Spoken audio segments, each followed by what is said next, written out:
Hello, we are live in the Mastering the One Wipe Poop webinar. This is, like I said, live. So anybody that has questions, know that we have a chat here on the right-hand side. So go ahead and feel free to pop in your questions either as we go and I'll try and answer them, or I'll notice that they're there and we'll wait till the end to really dive into everything. But we have a lot to cover. And I want to go ahead, dive in and get started. So let me just see. All right, everyone's coming on here. I'm going to go ahead and share my screen. I'm going to leave myself on here as well so you can see me. I like to make everyone feel comfortable. We're talking about digestion. We're talking about poop. These are things that can be uncomfortable to talk about. If you're here, if you know me, if you follow me on Instagram, you know that I love talking about poop. So without further ado, we are going to dive into mastering the one wipe poop.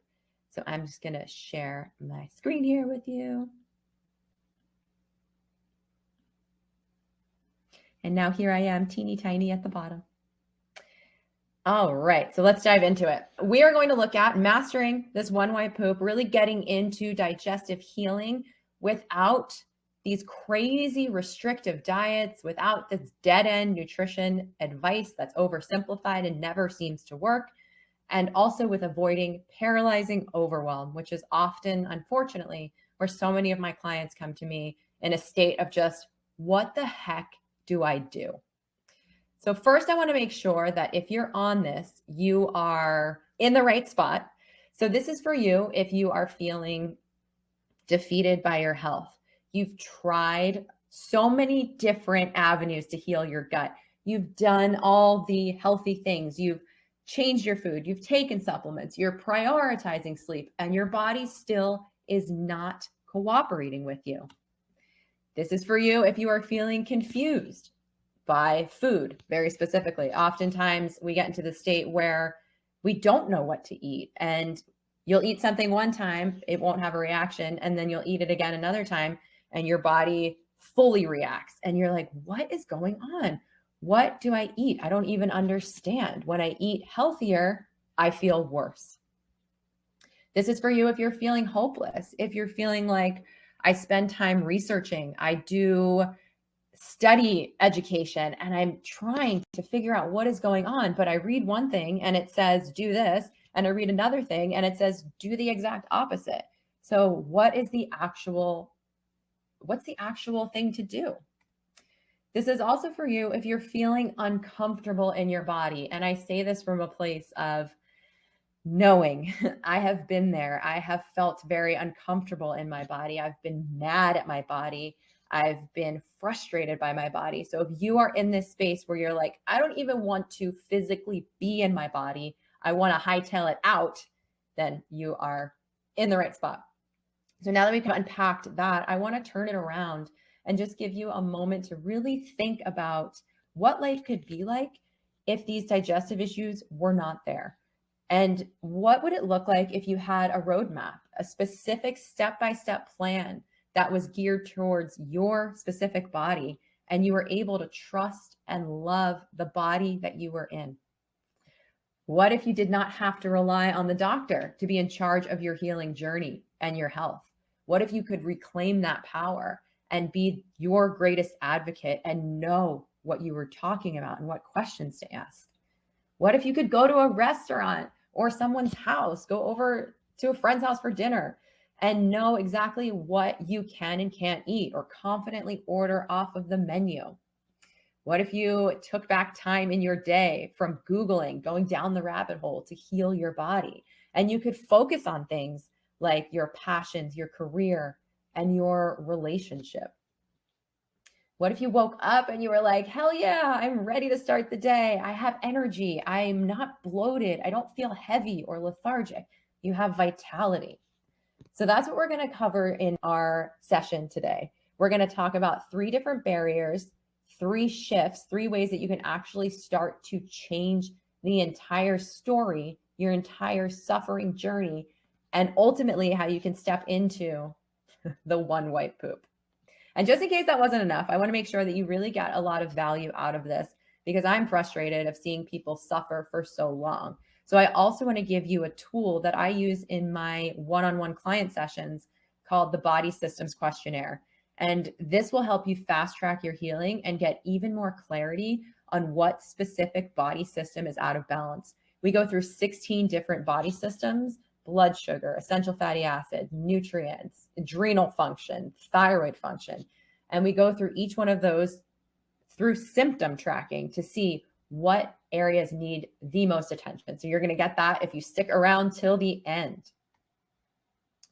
But first, who am I? I know, like I said, you might know me from Instagram. You might know me from my social media presence or my newsletters, but there's a lot more maybe that you don't know about me.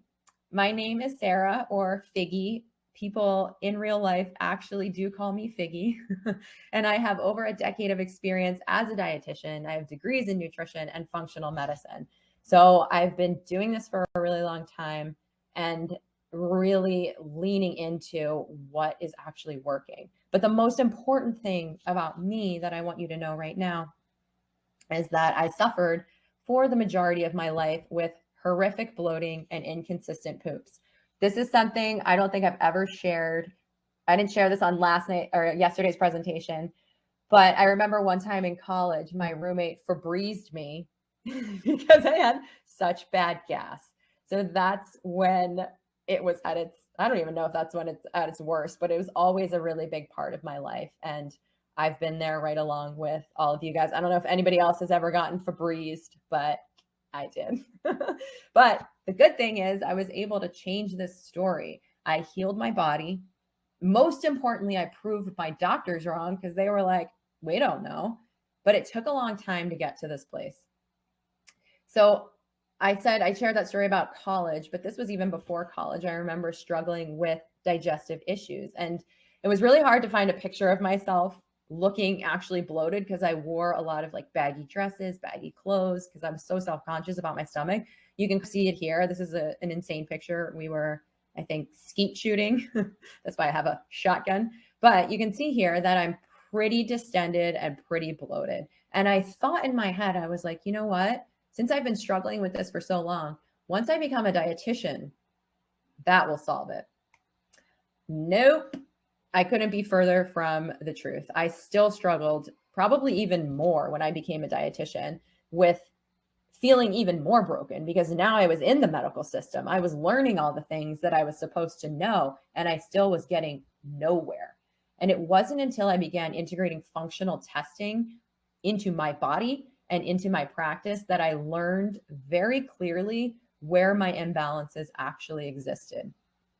And I spent thousands of dollars on testing. I did all of these tests that you see here, plus more, to really understand and piece together what was going to give me the most clarity to heal my gut. And that's what I had worked on. And I tested it on myself, and I tested it on my clients. And I proved again and again that this shit works. It's not in your head. It's not something you just have to deal with. There is a proven step-by-step process test that will actually show what is going on, along with other lifestyle modifications. So it's not just about testing, it's about full body healing. And that is what I want to share with you tonight. So if you are freaking pumped to learn the 3 necessary shifts to heal your digestive health, if you're like, hell yeah, give me a yes in the chat and just let's shout it out. Let's get it started.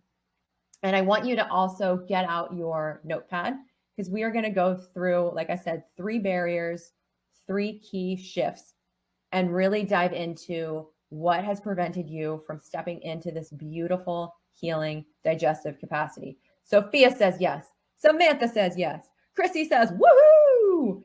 Jamie's yes. Ariana's yes. Heidi's yes. Oh my God. All right, let's do it. Let's dive into the one white poop. First, I want you to think about the old way. Oh my God, so many more yeses. Woo-hoo. All right, so old way. This is assuming the doctor knows best. And what happens when we do that? This is a very clear picture. This is something I went through, my clients go through. So you end up in this place where you feel terrible in your body. What do you do next? You go to the doctor, you get maybe 10 minutes. I feel like 10 minutes is being generous. Maybe you get 5 minutes, but you go to the doctor, they're like, yeah, what's going on? You tell them your stuff. And 10 minutes later, they're like, okay, here's a medication. Maybe try this low FODMAP diet, eat more fiber. Maybe if you're lucky, they'll tell you manage your stress. I had one doctor do that. I was very impressed. You do that, but then you end up cycling back to feeling terrible in your body. So we get stuck in this system that makes us feel like crap. So the new way, what I want you to really sink into and think about is this concept of connective healing. What does that mean? There's a lot of kind of pieces of that, but it's really about getting back into your own power, getting back into your body and saying, I don't have to wait for the doctor to tell me something's wrong. I know how to step into this. So connective healing, the pieces that you need are to find a credible partner. You don't want a dictator. You don't want somebody that's just do this, do this, do this. And if it doesn't work, I don't know what to tell you. You want a partner. You want somebody that's, I hear you. I see you. I feel you. I've been there. And they support you through this journey. You want to commit to a time frame. If you're assuming that you're going to go to the doctor for one visit or a naturopath for one visit or a dietitian for one visit, and you're going to heal yourself with 3 supplements and a couple of great suggestions, no, you have to think about healing as a journey and a time frame. And then finally, you need a proven methodology to clear and heal your digestive issues. But most importantly, you have to remember that healing is not linear. And this is something I think so many people get stuck in is I don't feel well, give me the solution. And when that doesn't work, I'm going to feel defeated. And when I try again and it still doesn't work, or I feel a little bit better and then I feel worse again, it just is this mind fuck. Sorry for cursing, but that's what it is. It's a mind fuck of healing where you're just like, I don't know what to do. And then we enter into paralyzing overwhelm. So when you have a partner, you know that you can lean on them when things aren't always going well. When you have a time frame, okay, cool. I'm in this 3-month time frame, 6-month time frame, and I'll give myself a little bit of grace to go through this process. And when you have a methodology, when you have a step-by-step plan, it just makes everything so much more comprehensive. So when you ditch this old way of thinking, this old way of, I'll just go to the doctor, they know best, and you start looking at your health tools, what you have in your toolbox, the partnership, the methodology, the plans, this is where healing happens. So let's dive into barrier 1. Barrier 1 is managing symptoms. And this is where so many people start out, where they say, I don't feel well. This is what's presenting. I'm bloated. I'm having eczema. I'm not pooping. Let's manage the symptoms. So we get trapped in this system that wasn't developed or created to move you towards healing. So what happens when you do this? What happens when you manage symptoms?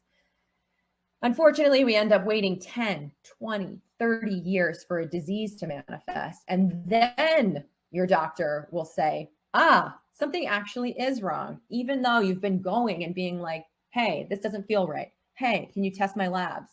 It's not until that disease manifests that you finally get clarity from that conventional side of things. You're treating symptoms instead of eradicating the cause of those symptoms. So again, that will keep you stuck on this hamster wheel of suffering. You delay healing ultimately because you're not asking those deeper questions. Yes, you have a symptom. Yes, you can treat that symptom, but why the heck is that there in the first place? And then you create a dependency on the medical system. And once you're in, it's really hard to get out. So let's say you have acid reflux, the doctor puts you on a proton pump inhibitor. And what does that do? It decreases your acid production, yes, but it also jacks up your microbiome. And now you're bloated and now you have bacterial overgrowth. So it just creates this dependency on a system that's not getting to the root cause. And I want to be very clear in this moment as well and say that I'm not dissing conventional medicine. I've come from that world. I have that background in training, and it works really well when there's acute issues. What I'm just trying to point out is when we have imbalances, when we're trying to optimize wellness, to go into a system that's set up to diagnose disease is always going to prove to be frustrating. So that's all that I want to say. Functional and conventional medicine can work really beautifully together. And oftentimes I will work with my clients to empower them to ask their doctors the right questions And then there's a really beautiful partnership. But again, when you're looking for wellness to prevent disease, it doesn't do great. So how do we step into this shift, this first shift of, instead of managing symptoms, getting deeper and identifying the root cause? So what is creating imbalances in your body? So when we ask these new questions, we can decrease suffering and feel empowerment. Anytime we can do that and we can feel clear, you're not going to be in this space of, oh no, what do I do now? Clarity is a powerful, powerful tool. When you ask these questions, you can sit and revel in the innate power your body has to heal itself. And you start to learn, okay, when my body is telling me that I'm bloated, I know what to do. When I see that I start to get this weird rash on my hand, I know what to do, because we are deeply connected to our bodies. And then you ultimately feel confident in your health long term, where it doesn't become this powerless partnership. Well, it's not even a partnership, but this powerless relationship where you're dependent on someone to tell you what to do. You have this deep understanding of, okay, yeah, I know my body, I'm healing it, I know what it needs, and I know that's going to change my health for the long term. You also get more value from the practitioners you work with, because now you're empowered with the exact questions that you can ask. So how would that feel, to be able to step into the doctor's office or to work with a practitioner and feel like actually what to ask for to get the goal and the outcome that you want? So I want you all to think about disease manifestation. We're going to go through this a little bit further, but first I want you to think about disease and root cause. So disease, or these symptoms, are a presentation of something that's deeper under the surface. When we see a tree, we obviously don't see its roots. We see its leaves, we see its branches, we see it change colors. It's very beautiful. But in this case, we're looking at this as our actual visual representation of what's going on. So we go to the doctor, they see all of these branches and leaves as symptoms, and then diseases are essentially categorizations of symptoms. So that's how diseases are manifesting and being diagnosed. However, think about the roots. What is going on underneath the surface that we can't see that is causing and setting us up for these types of diseases? So things like food sensitivities, inflammation, toxic exposure, stress, trauma, microbiome imbalance, medication. These are things that can get out of balance and that can cause disease if left untreated for long periods of time. So let's break this down a little bit further. When disease manifests, this is how I think about it. And again, I like visualizations, because it's okay, we're dealing with a complex system, but what does it actually mean to have a disease manifestation? So I think about health like our health in our bodies like a bucket. So these drops coming in are burden. Our bodies are really set up to deal with burden and process burden. And burden are all those things that we just talked about at the root cause. So we get exposed to something, comes into our body, and we're able to filter it out. So this is often what I think about for like people in their 20s, when they're saying like, oh yeah, I used to do all these things that worked in my 20s, but they're not working now. When we're younger, our bodies are typically able to process things out a little bit more effectively. Then we get a little bit older, or maybe we step into more burden exposure, whether that is more trauma in our lives, or more toxins, or more food sensitivities. And our bucket starts to fill up a little bit faster. And then we can't keep up with draining it as best we could, but we're still okay in this scenario. However, eventually this burden becomes too much for our bodies, and the burden's coming in, it's still draining out, but it's just in such a high amount that our body can't process it. Our bucket overflows, and this is where we see disease manifestation. This is where, boom, there's a reaction that you never noticed before. This is where, oh my God, I was doing all these things and now nothing is working. My body's not responding. So that's the way that I like to think about burden, and then ultimately disease manifestation. How do we slow the flow? How do we start to reduce that incoming burden? And then also at the same time, optimize our ability to drain that bucket. First things first, this one kind of seems simple, but this always happens when I'm talking to people, where I tell them, okay, what do you think you are, what's bothering your body? And they're like, when I eat dairy, I get diarrhea. And I'm like, okay, cool. Let's stop eating dairy. So if you have any known food irritants, that is literally the best place to start. If it's causing a reaction, take it out. That's putting burden on your body. That's another drop in the bucket. Assess toxicity of your daily products like skincare, detergents, soaps, fragrance. The EWG Skin Deep, if you Google that, that's a really great way to be able to assess your products and see which are categorized as more toxic and which are better options. Processing emotions. This one kind of is a little bit foreign to most people when we're talking about testing and getting to the root cause, but emotions are so impactful on every single cell of our body. And we'll talk more about that in some upcoming slides, that if you are not addressing your emotions, you're not going to move the needle on your health. Taking inventory of your daily habits. I'm going to walk you through a really cool way to do that a little bit later. Also, look at your poop. That's why you're here. I know you guys like to look at your poop. That's why we are connecting. So absolutely look at your poop. Upgrade your support system. If you feel like you don't have people that understand what you're going through, start to bring in people that get it. If your friends are like, why can't you eat that? Stop going over or stop interacting with them in a food setting. Start finding people that truly understand you and can support you. And then use this body system questionnaire. This is such a great tool. I've never shared this, but when I was thinking about how can I really start to give you value to connect to your body, I knew I had to do this. Sophia says, is eating lactose-free products okay if you are sensitive to dairy, or is it best to avoid?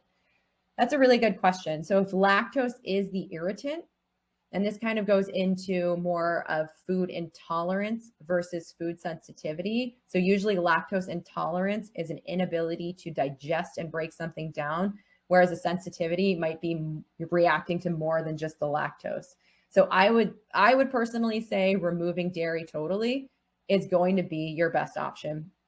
And Sophia, we're going to come back and talk a little bit more about my philosophy around food sensitivities and food removal and how it goes into a bigger picture. So I will come back to that, but just a little answer to your question right now. All right, let's talk about a client of mine. This is Zena from Los Angeles. She came to me because she had pretty severe eczema on her hands. Now, you can see in the picture, this is not great. It was very problematic for her. It was very uncomfortable. It was very prominent. It was right on her hands. She couldn't do yoga. So it became very stressful for her. And she was very overwhelmed with dead-end advice and inconsistent healing. So she would do one thing, it would maybe fix it a little bit, but ultimately not in the long run. So she went to the doctor. They sent her to a dermatologist. She was given topical steroids and it would improve. It would flare again. She asked, I love this. She asked them if there was any potential food correlation. They said no. All right, I'm going to show you why that is wrong. My question when I see something like this is, what's creating this burden on the body? What is causing this deep inflammation and why is there a reaction? So here's what I did. I ran a stool test because I love poop. I love stool tests, and this gives you so much clarity. And while I'm not going to go through all the details of this, I just want to point out that when you see something like we're seeing this picture here with her hand totally inflamed, and then we're looking at the microbiome and we're seeing all of these elevated bacterial levels, specifically the top ones, which are Bacteroidetes. Those are gram negative. They have endotoxins in them. So high levels of that can create permeability, irritation, inflammation. So that's the first piece where I'm like, okay, here we go. Here's some of this root cause imbalance. We also did food sensitivity testing. So Sophia, this kind of touches on a little bit about testing and seeing what foods are personally reactive for you. So if I just told her to eliminate dairy, that wouldn't have gotten to the issue. What is so surprising in this is she came back with things like cauliflower, broccoli, rainbow trout, something that a general elimination diet would never touch upon. So we cleared up her microbiome. We worked on these food sensitivity eliminations. And do you guys want to see a picture of what her hand looked like afterwards? I think you do. Boom, which is so cool. I love this. I love this presentation because when somebody says it's not an internal problem, it's a topical problem, I disagree. And here's the proof. So like I said, we reduced the burden. We found ways to manage stress that created joy, and we ultimately rebuilt our microbiome.